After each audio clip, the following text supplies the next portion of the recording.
mestre? E aí, cara, você tá Tudo, bom? tudo bom, meu Prazer querido? revê-lo. Que prazer, Bom, meu. Quanto tempo, hein?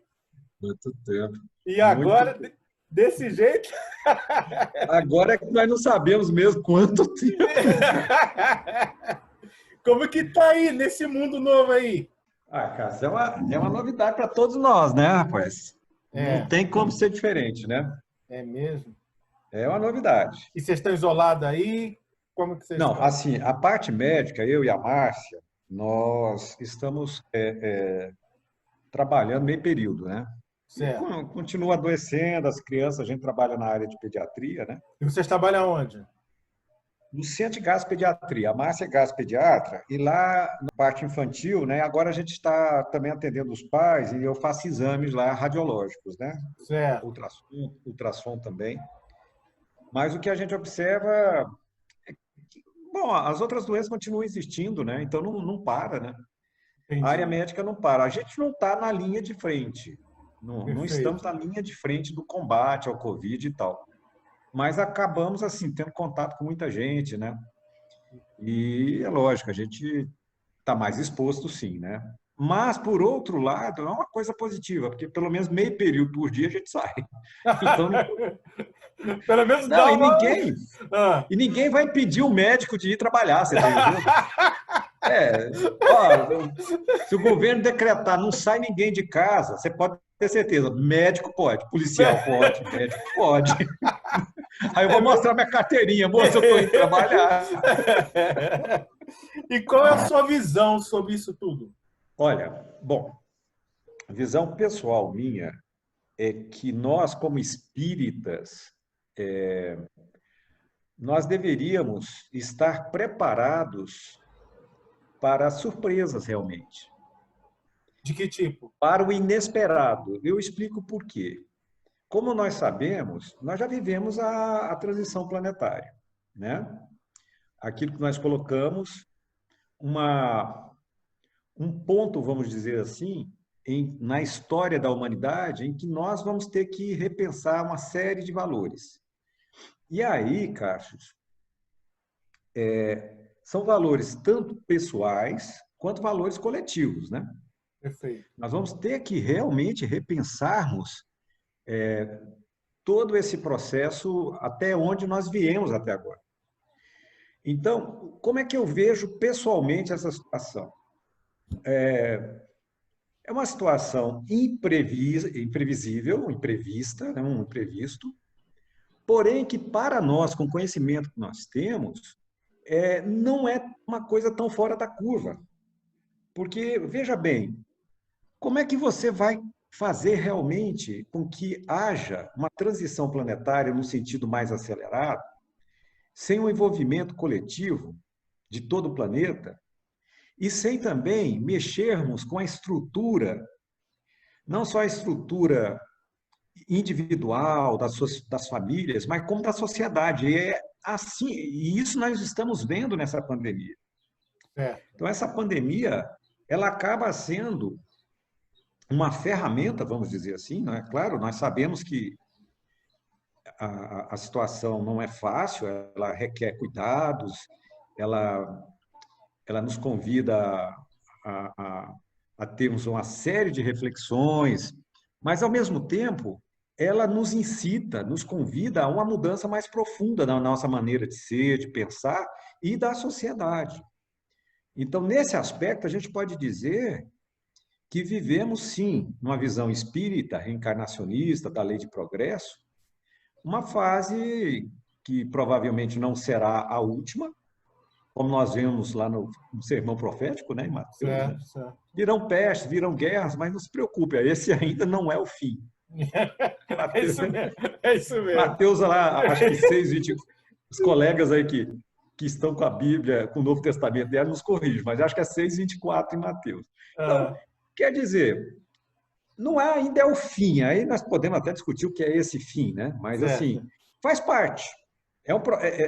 São acontecimentos que, embora imprevistos, né, Entendi. não são totalmente improváveis diante do conhecimento que nós temos dentro da doutrina espírita, né? Certo. Arismar, deixa eu perguntar, você é espírita há quanto tempo? Como é a sua história? Conta pra gente aí, pra gente conhecer você, né? Aham. Bom, eu nasci num lar espírita, né? É mesmo Meus onde? pais. Oi? Onde? Eu nasci em Brasília, né? Eu sou de Brasília, nasci aqui.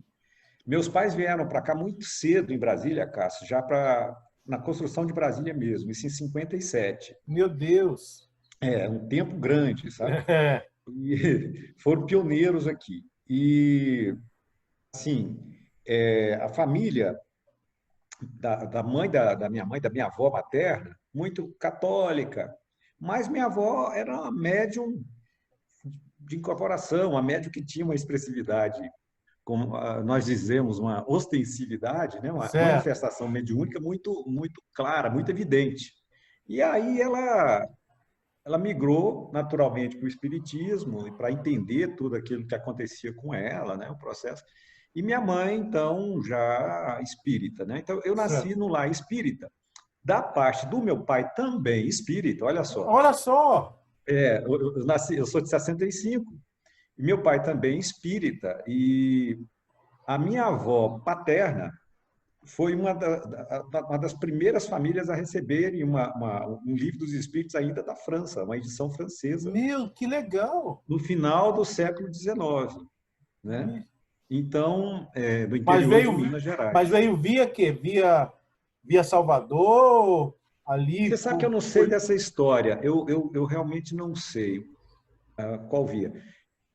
É uma história realmente real, ela nos contou isso pessoalmente. Uma das primeiras edições já do Livro dos Espíritos da edição portuguesa no Brasil, né, da FEB, eu tenho ainda isso como relíquia guardado, sabe? Nossa, que legal. Então, a gente, o pessoal diz que é espírita de berço, né? Eu sou espírita de útero. E deixa eu te perguntar, vocês começaram a frequentar em algum lugar ou era em casa mesmo? Como que era isso? Aham. Bom, culto no lar sempre fizemos em casa, regularmente. Desde que eu nasci, por isso que eu brinco que é do útero mesmo, porque já existiu culto no lar na nossa residência. Eu nasci aqui em Brasília, com 2 anos de idade eu fui para Goiânia, minha mãe teve que voltar para Goiânia, mas meu pai ficou trabalhando aqui. Meu pai trabalhava aqui durante a semana e voltava para Goiânia. É. Naquela época era muito difícil, não tinha muita estrutura aqui, então não era fácil. E lá em Goiânia, aí minha mãe, já com 5 anos, 6 anos, eu fui fazer evangelização, uma casa espírita ali, perto do Mutirama, ali, que é um parque bem conhecido em Goiânia, ali com o seu Certo. Dano. E eu lembro que nós íamos a pé, tá? No domingo, Ai, para meu Deus. evangelização, ela com a criança de 5 anos, e minha irmã de criação junto, também com 5 anos. Nós andávamos mais ou menos uns 5 quilômetros para ir, uns 5 4, 5 quilômetros? quilômetros, por aí. 4 a 5 quilômetros para ir, da minha casa até lá, e voltávamos também a pé, todo domingo. E eu Meu achava ótimo. Deus! Criança, tudo é festa, né? Tudo é Principalmente festa. o lanchinho que nós tínhamos lá. E ser médico, como que surgiu na sua vida?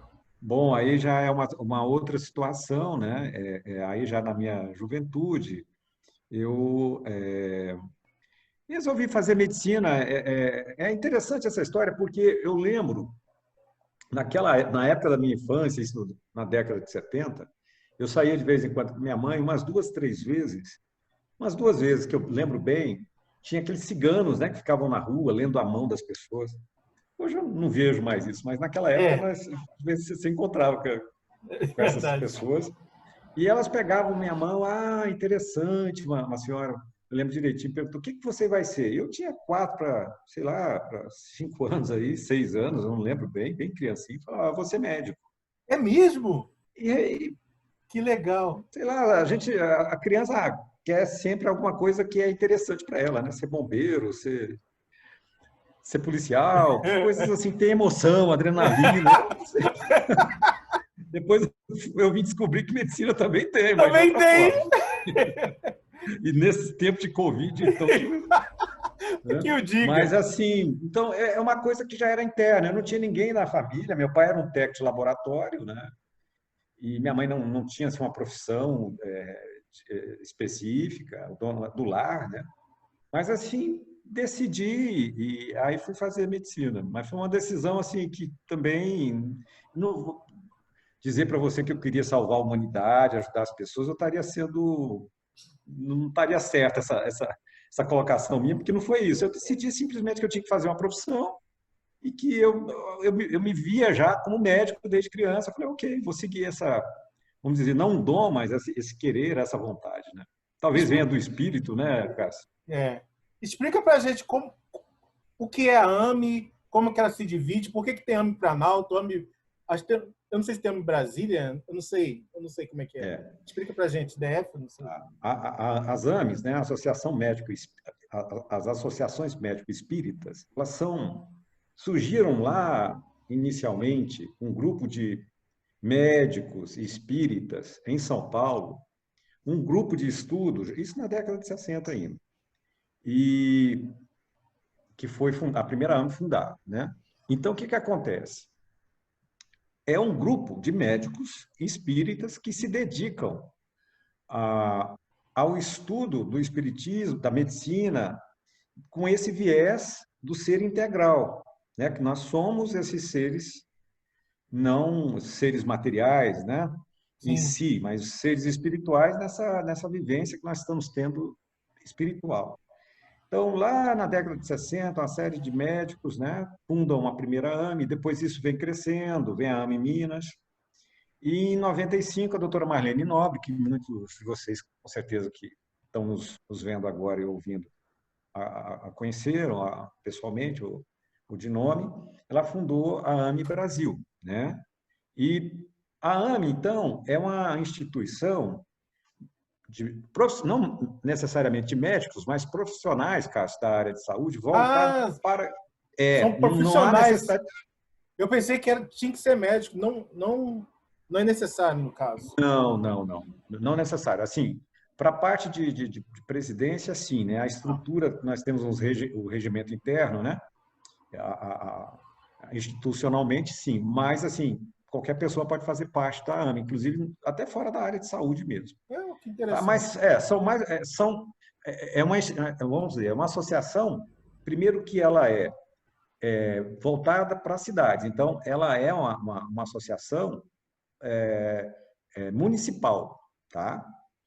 Então, basicamente, qualquer cidade pode fundar uma AME, seguindo o estatuto, as regras da AME Brasil, né? Perfeito. Então, aqui em Brasília é uma cidade diferente, que é uma cidade-estado.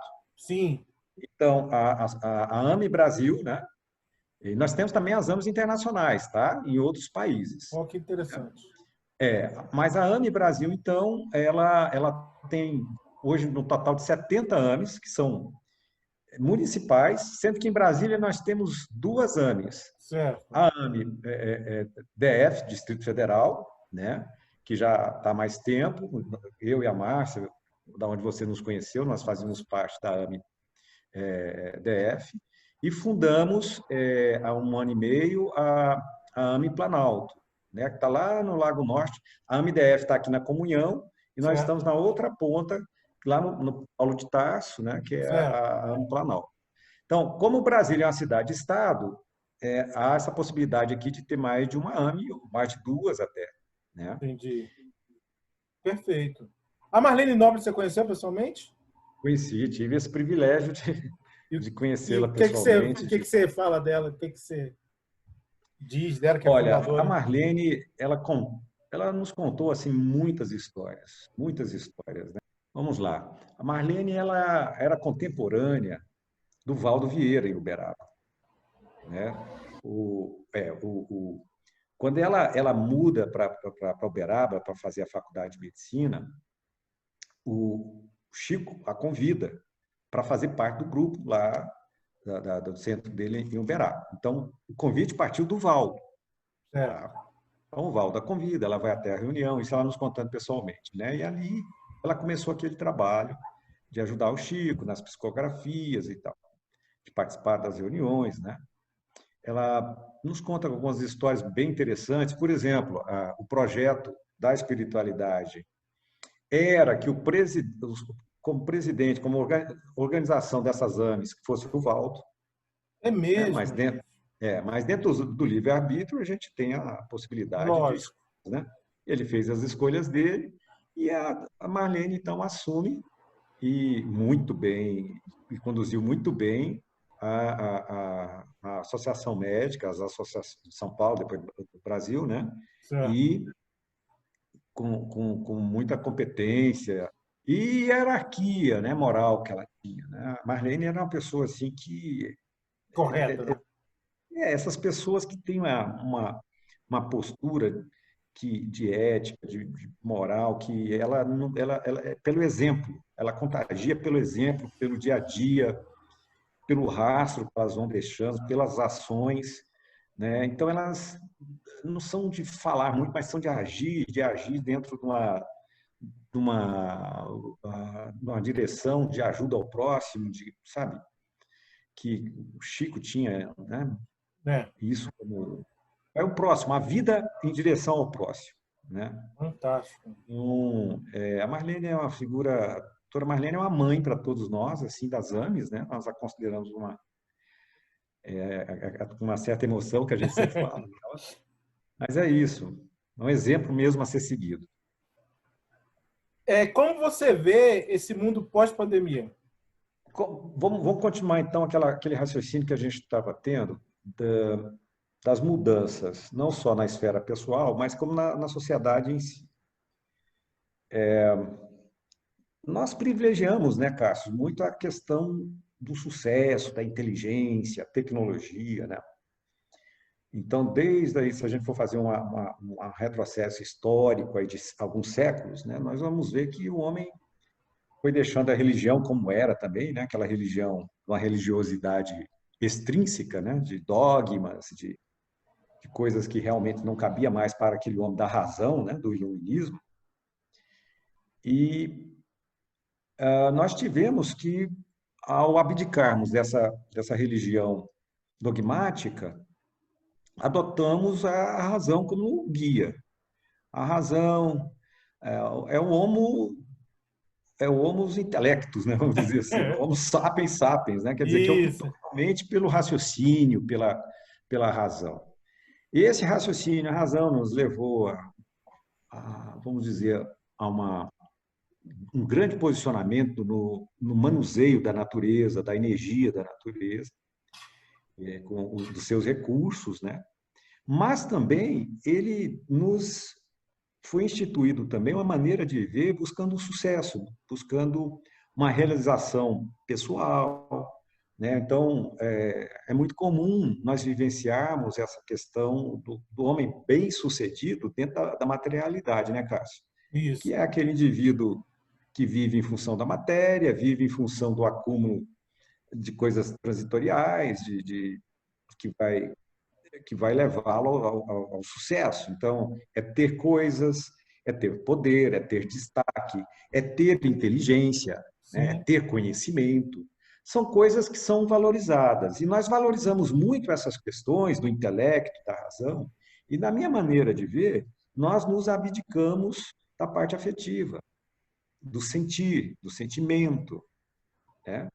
Por Perfeito. isso que hoje a gente vê uma sociedade em que convivemos em grandes cidades, o transtorno todo, né, que nós estamos tendo, mas convivemos em grandes cidades, e embora estejamos em isolamento físico agora, nós já estávamos em isolamento afetivo um dos outros. Muito verdade. Muito A bom, muito solidão interessante. é o isolamento afetivo.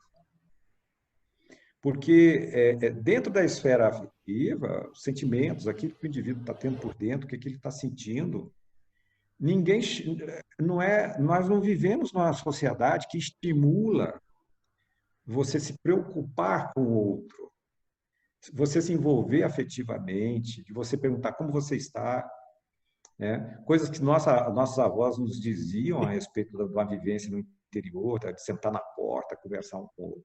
Nós perdemos isso. Né? Entendi. E nós perdemos porque também nós temos a desconfiança no outro. Porque essa competitividade, ela nos levou a desconfiar do outro. Porque Temer o o outro, né? outro... nós perdemos a capacidade, sabe, Cássio, de cooperação e fomos para a competição. E quem compete não confia. Muito, muito, muito bom. Muito bom. Quem compete ele simplesmente quer ser o melhor. Ele não vai confiar, né? Agora, se você está cooperando, se o nosso sistema é de cooperação, aí você confia. Escuta, acabou o arroz, só me dá um pouco de arroz, eu não tenho açúcar em casa. Era uma realidade que lá nossos antepassados. Então, nós perdemos essa questão de nos preocuparmos com o outro, das dificuldades do outro, né? E esse mundo moderno, ele foi, então, sendo levado a isso na esfera pessoal, Cássio, sendo transmutado, transferido para a sociedade. Então, o egoísmo meu, do outro ali, nessa competição, fez com que a sociedade tivesse exatamente o espelho disso tudo. Então, nós temos nações que, embora unidas, elas estão unidas num grau de competição visando algo próprio para elas, que seja rentável, buscando Sim, lucro. sim. Então, nós vivemos uma sociedade interessante de explorarmos o planeta, tirando seus recursos naturais, para crescermos, crescermos, crescermos. O índice não sei o que da Bolsa não sei aonde subiu hoje 10%, como se isso fosse uma coisa realmente positiva, e é. Porque se economicamente nós crescemos, nós geramos emprego, as pessoas ganham mais, gastam mais, mas esse aspecto desse homem, desse ser humano, consumista, competitivo, que explora o planeta, os recursos naturais, será que isso é realmente prova de que nós tenhamos evoluídos enquanto civilização? Boas Né? Então, reflexões. assim, Cássio, desculpa você que está nos ouvindo em casa, eu fiz uma volta grande para a gente pensar o seguinte: Ah, como espírita, ou você não seja espírita, assim, nós temos uma visão de que as coisas não acontecem por acaso, né, Cássio? sim, sim. Tudo tem um significado, tudo tem um porquê. E o porquê é educacional, é pedagógico o recurso. Essa humanidade, esse ser humano, esse conjunto de seres humanos, as famílias, as que formam a sociedade, nós temos que mudar essa estrutura. Nós temos que sair da competição, da ganância, de explorarmos o planeta para algo que seja mais de cooperação, de entendermos que nós estamos numa grande espaçonave aqui, na nau, que leva, por exemplo, todos os seres vivos, não é só os seres humanos, nós temos nossos irmãozinhos aí, os animais, na Sim, fase pré-humana, sim. que nós exploramos, nós matamos os recursos naturais da vida do planeta, exauridos, exatamente dentro dessa competição do lucro sem fim. Então, aqui nós não estamos fazendo a apologia de uma sociedade de igualdade, como possa parecer, só pela igualdade, não. Nós estamos fazendo a apologia de uma sociedade fraterna, porque a fraternidade ela deve preceder a liberdade e a igualdade. Sim. Porque sem fraternidade, Cássio, nós não vamos confiar em ninguém, nós não vamos ter uma igualdade realmente que seja respeitando os dons naturais de cada um, que cada espírito está na sua caminhada, está no seu andar. Então, a fraternidade é o aprendizado, a cooperação, o cooperativismo mesmo, que vai começar nos negócios, vai se espalhar para outras áreas, o cooperativismo, a fraternidade. O cooperativismo é uma faceta da fraternidade. E isso vai ter que permear, de alguma forma, esse novo ser humano pós-pandemia, essa nova sociedade pós-pandemia. Estamos sendo Porque conduzidos nós, a isso. nós vamos ter que repensar a maneira que convivemos, o jeito que convivemos. Essa competitividade vai ter que dar lugar, de alguma forma, a estruturas, a organizações fraternas que privilegiem essas minorias que ainda espiritualmente não galgaram recursos de uma conquista de um nível de sobrevivência que seja satisfatório. Muito bom, muito bom. E você assistiu algum filme, alguma série que você pode recomendar para a gente nesse isolamento, ou meio isolamento do seu caso, que está saindo? Não, eu realmente nessa questão do recolhimento, né? Primeiro que uma coisa que eu fiz em família, né? Nós somos todos espíritas aqui, nós tiramos a palavra isolamento, nós estamos em recolhimento mesmo. É um Reflexão. recolhimento, é uma reflexão. E aí é um ponto também, né, Cássio? Porque esse recolhimento nos obriga não só o indivíduo descobrir que tem uma esposa, a esposa descobrir que tem um esposo, o filho que nem sempre é aquele que você pensa que é, mas é um pentelho. Você descobre as pessoas, mas o Rossandro Klinger, ele tem uma colocação da ida ao deserto. Esse recolhimento... Muito bom livro. Ele é também uma maneira de nos levar ao deserto. E no deserto você está sozinho com você e Deus. E aquela sociedade em que a gente sai para as distrações, inclusive as distrações profissionais, porque elas são fugas de nós mesmos, sim, elas nos afastam. Essas distrações do dia a dia, elas nos afastam do deserto, né?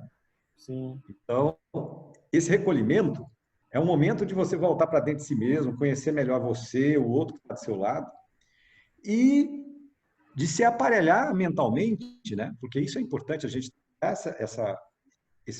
essa resiliência emocional, né? E você vai trabalhar isso como? Bom, com as boas atitudes, né? Uma boa música, um bom livro, as séries, como você está colocando. Eu aqui voltei a ler alguns livros, né? Alguns Quais? livros não só espíritas, mas eu estou até com um aqui. Esse aqui é espírita. Mostra pra gente aí. Aqui, ó. Pedagogia Espírita, do Herculano. Ó. Esse aqui é um livro que eu estou revendo. Estou lendo agora. Fora do Espiritismo. Por exemplo, Ernest Hemingway, O Velho e o Mar. O Velho e o Mar, olha aí. E tem um filme também, né? Tem um filme. O Velho e o Mar eu acabei de ler. É mesmo? Agora, estou lendo A Morte de Ivan Ilitch. Eu não conheço isso. Lendo alguns clássicos, né? Lendo alguns clássicos assim que tem suas reflexões também. Clarice Lispector, lendo também. Muito bom. Rubem Alves. São alguns autores que eu estou revendo agora, assim. Mas nesse instante acabei de ler O Velho e o Mar e estou lendo o do Herculano ali agora, o Herculano Pires ali. E como você vê... Fala, continua. Não, sério, é engraçado. Não gosta muito. Assim, eu não assisto, não sou muito televisivo, não, já fui, tá? Mas aqui nós entregamos canal pago, essa coisa, não tem muita... Tem os canais aí que a gente assiste, né, os documentários, mas no momento não estou assistindo, não. É mais música mesmo e livros. E como você vê o movimento espírita nessa mudança toda? Como que a gente vai trabalhar nisso? Falar em trabalhar no movimento espírita, eu nunca trabalhei. É assim, olha, você tem os palestrantes, que são palestrantes, né? Aquele indivíduo que tem o dom da oratória, né? E aí, esses indivíduos sempre trabalharam muito. Agora, nós que somos esforçados em levar alguma coisa para as pessoas, né, Cássio? Eu digo nós, desculpa aí, tá? Não, eu tô dentro, você é palestrante. Não, tô dentro. Agora comecei, a gente faz palestras, porque eu vejo, então, a atividade do movimento espírita ganhando um espaço muito interessante pelas mídias mesmo. Inclusive, uma história que o Geraldinho conta, né, do Geraldinho, Lemos, né? Os causos do Geraldinho, lá de Minas, no convívio dele com o Chico, né? Ele diz que, certa feita, assim, meados de 80, se não me engano, ele tomando um cafezinho da tarde ali com o Chico, né? E o Chico, ele começou a olhar assim, meio que para cima e um pouquinho assim, parado. E o Geraldinho contando que ali ele sabia que tinha alguma coisa. Ele estava. Alguma coisa estava acontecendo. Estava acontecendo. Ele estava em contato e não era desse plano, não. E aí o Chico virou para o Geraldinho e falou: Geraldinho, o que é multimídia? Assim, 80 e pouco. O Geraldinho falou: multimídia? Não sei não, Chico. Meu Deus. Aí o Chico vira para ele e fala: pois é, porque tem um irmãozinho aqui, um espírito, dizendo que no futuro o espiritismo vai ser divulgado multimídia. Aí falou: múltiplos. Mídias, divulgação. Pois é, o espírito está dizendo aqui que no futuro o espiritismo vai ser muito divulgado multimídia. O Chico repetiu para ele. Resumindo, é o que a gente está vendo, né, Cássio?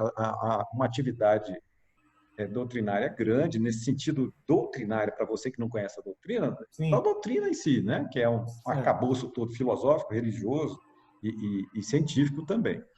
Então, o que a gente observa é uma permeabilidade, uma penetração, né, dessas mídias, Facebook, YouTube, com transmissão, Instagram, com transmissões ao vivo, de várias palestras, e uma integração maior do movimento em si, divulgando aquilo que é maior que o movimento, que é o próprio espiritismo. Né? Correto. Né? Nós não estamos aqui fazendo apologia, não. Pessoal. Eu sei que não é espírita, que no futuro todo mundo vai usar assim, um livro dos espíritos parte do braço e vai andar na rua.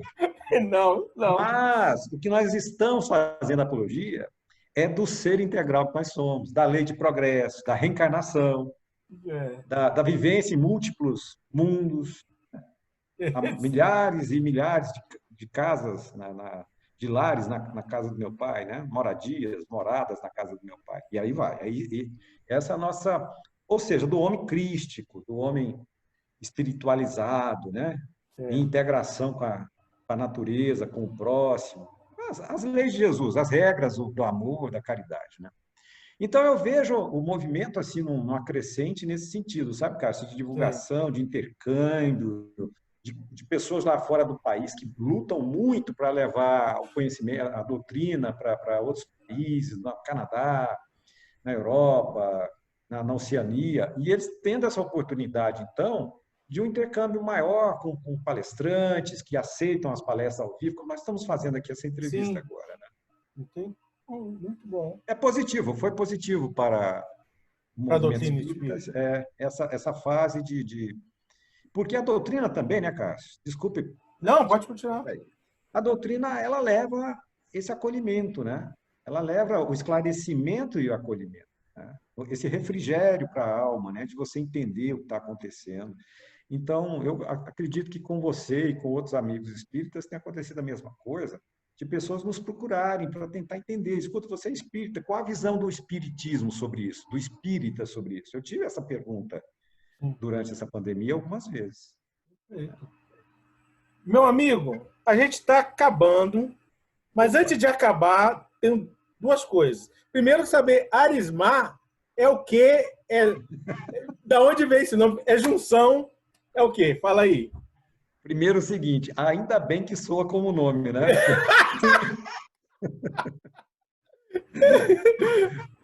Bom, meu pai é Aristides, minha mãe Maria. Pessoal de Minas, Cássio, eles não têm... A criatividade deles é imensa. Já que esse rapaz é muito amado, então vamos pegar Aris, de Aristides, e Mar de Maria. Mas eu tenho uma história para contar para o meu nome, se você me permite. Conte. Aí? Temos. Olha só, fui para um congresso, eu era sextanista de medicina, e fomos para um congresso grande de medicina lá em Goiânia. E aí estavam sorteando uma câmera fotográfica na época lá, muito boa, assim, valia muito.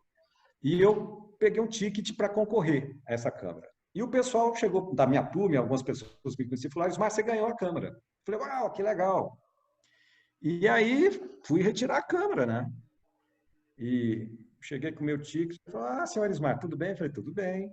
Então eu ganhei a câmera. O senhor é o Arismar Pereira? Eu falei: sou o Arismar Pereira. Ela pegou meu número, olhou para o meu número, olhou para mim e falou: mas não é o senhor, não. Falei: olha, Mocinha, deixa eu te falar uma coisa. Arismar Pereira sou eu. Nós estamos num congresso aqui, não vai ter outro. Deixa eu te explicar o que aconteceu. Deixa eu te explicar. Estou falando para ela. Olha a pretensão. Eu falando para ela. A gente tem explicação para tudo, né? Tem. Alguém fez aqui para mim, que sabe que eu gosto de fotografia, colocou meu nome, eu vou aguardar, porque é um amigo de turma que quer me dar de presente, alguma coisa assim.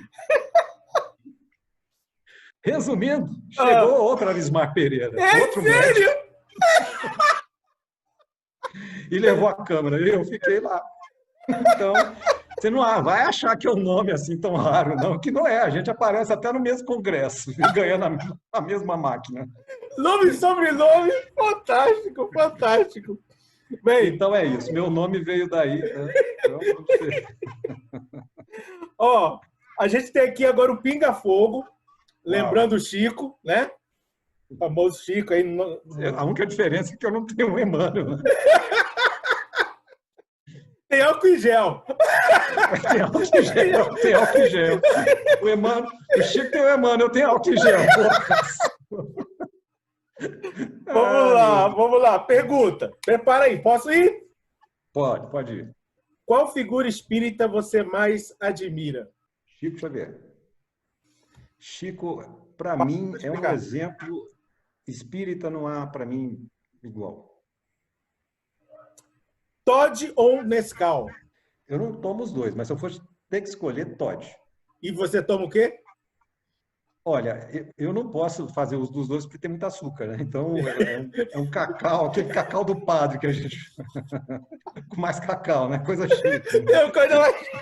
Tá certo. Qual livro espírita você mais gosta? Você fala do Pentateuco ou de todos? Você com que de todo. Qual te mais tocou? Qual é aquele que você, na hora, eu lembro desse? Aquele que você vai desencarnar, fala assim, cadê ele? Não sei. Eu tenho 3 livros, assim. Se eu fosse colocar numa ordem, seria o Livro dos Espíritos, que eu acho fantástico. Porque ali é onde tudo inicia essa apresentação desse mundo natural expandido, né? Porque o Espiritismo, ele veio trazer uma expansão incomensurável do mundo natural. É um desafio nosso, como espírita, inclusive, dentro da ciência, mostrar para a ciência que esse mundo natural ele é explorável pela ciência, ele é alcançável, ele não é uma coisa metafísica qualquer. Né? Então, Livro dos Espíritos, eu colocaria como primeiro lugar. Segundo, Paulo e Estevão. É realmente livrão, hein? Como diríamos, um livraço. Renúncia. Renúncia foi o livro que eu dei para a Márcia antes dela se tornar espírita, para ela já aprender como tratar um homem, né, recaído. Fantástico. Você começou ali, ó. Olha só. Já comecei para ela conhecer Alcione, né? Alcione, para algumas Alcione. Alcione. Mas ela tinha que conhecer aquela alma, para ela ver como é que ela tem que fazer comigo depois. Você é o Carlos da vida dela, né? É isso. E toma álcool já. Biscoito ou bolacha? Pois é. Quando eu cheguei aqui, eu falava bolacha, mas ninguém sabia o que eu estava falando. Eu descobri que aqui biscoito é bolacha e vice-versa. Mas qual dos dois? Escolhe um. Bolacha. Cite uma virtude que lhe caracteriza. Pensei demais. O pessoal que está me conhecendo não tem muito, não. Eu tenho um pensamento ágil, assim, tenho uma certa agilidade, vamos dizer, de raciocínio. Né? Você já leu todas as obras básicas? Já. Aqui, Cássio, nós temos o seguinte, nós temos o Culto no Lar e nós lemos na sequência todas as obras básicas. Certo. É pouquinho, mas acreditem, ela termina. Aí nós recomeçamos, tá? Revista Espírita também? Revista Espírita, mas a Revista Espírita eu tenho que relê-la. Faz tempo que eu li a última vez, vou voltar a reler. Perfeito. E qual que você gosta mais? Livro dos Espíritos, né, seu favor? A Livro dos Espíritos, certamente, assim. O Evangelho, ele também toca, mas assim... A base, né? A base. Já dormiu em alguma palestra? Assistindo? Nossa, claro. Não, fazendo? Se você... Em transe. Já, porque eu lembro que eu estava pós-plantão, eu tinha ido no plantão de ginecologia e realmente a Márcia teve que me acordar. Eu acordar para o passe. Eu falei, eu já estou lá. Mas eu estava muito cansado, viu, Carlos? Já chorou em alguma palestra? Ah, já, sim. Eu choro fácil. Realmente tem várias palestras já me comoveram, assim, ao ponto de eu chorar. Doce ou salgado? Salgado. Para Salgado, você, salgado, é. Já que não pode comer o doce aí do chocolate, tem que ser salgado.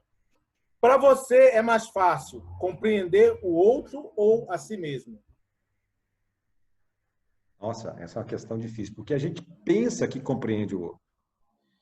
Eu estava conversando agorinha com um amigo, que nós somos três pessoas, né? Aquela que nós realmente somos, que não temos acesso ainda, aquela que nós achamos que somos, e aquela que os outros acham que nós somos. Então, você tem que tentar conviver de uma forma harmônica com esses três seres. Eu acho que na pretensão que nós estamos, na fase que nós estamos, é melhor compreender o outro que nós mesmos. Compreender a gente mesmo, às vezes, é muito mais trabalhoso e doloroso, porque você sai de uma ilusão que você tem, dessa visão de você, e isso dói, machuca, hein? Acho que é mais trabalhoso conhecer a nós mesmos. O que te leva Conhecermos a nós mesmos. O que te leva adiante? As certezas ou as dúvidas? Olha, o que me leva adiante são os sonhos, na realidade. Assim. E o indivíduo sem sonho, sem objetivo, sem sonhos mesmo a serem cumpridos, ele é muito difícil a vida, ela torna-se muito dura. Uma coisa que eu aprendi é que não tem certeza. Tá? Os seus sonhos são feitos de incertezas, de dúvidas que você vai concretizando e vai se adaptando no dia a dia. Então, seria por aí. Qual apóstolo tem a ver contigo? Paulo. Por que a doutrina espírita é tão importante na vida das pessoas? Uau! Eu não saberia interpretar a vida de outra forma. A doutrina espírita, ela vai além de uma crença. Ela é de uma lógica tão intrínseca como a lei da gravidade. Não dá para explicar. Sem a reencarnação, sem a lei de progresso, não há um Deus justo, não há um Deus misericordioso, entendeu? Não há um Deus bom, né? E quando eu tenho conversa com amigos que são da área de ciência, assim, mais cientistas mesmo, né, da área de física, e falo para eles, olha, o plano espiritual é físico também e, portanto, alcançável pela ciência, pela própria física, eles ficam até maravilhados com essa ideia. Nossa, me conta mais sobre isso. Porque o espiritismo, ele amplia o mundo natural do indivíduo, né? Ele amplia o mundo natural, ele dá uma estruturação lógica, sequenciada, que faz sentido à vida, porque sem a lei do progresso, sem a lei da reencarnação, sem termos uma finalidade lá para frente da perfectibilidade, de sermos perfeitos, co-criadores, eu acho que tudo perde sentido. Então, eu diria para você que a doutrina espírita não é a única, outras doutrinas também vão dar um sentido existencial. Mas eu diria que, para mim, ela dá um sentido existencial e é importante você preencher esse vazio existencial. Ela preenche esse vazio meu de uma forma perfeita. Uma palavra que te define. Impaciência. Meu querido, nossa, foi muito bom. Vou ter que fazer a parte 2, porque eu quero sugar mais conhecimento de você aí. Vamos marcar aí. Muito bom, fantástico. Muito bom. Estamos à disposição aqui, cara. Oh, eu espero que você aí de casa tenha gostado também. Eu adorei. Para mim já valeu. Obrigado, Cássio. Foi um grande prazer estar aqui com você. Prazer foi meu. Abraço aí na família. Tudo de bom. Bom trabalho. E sigamos em frente. Sigamos firmes, pessoal. Jesus no leme, sempre. Sempre. Valeu.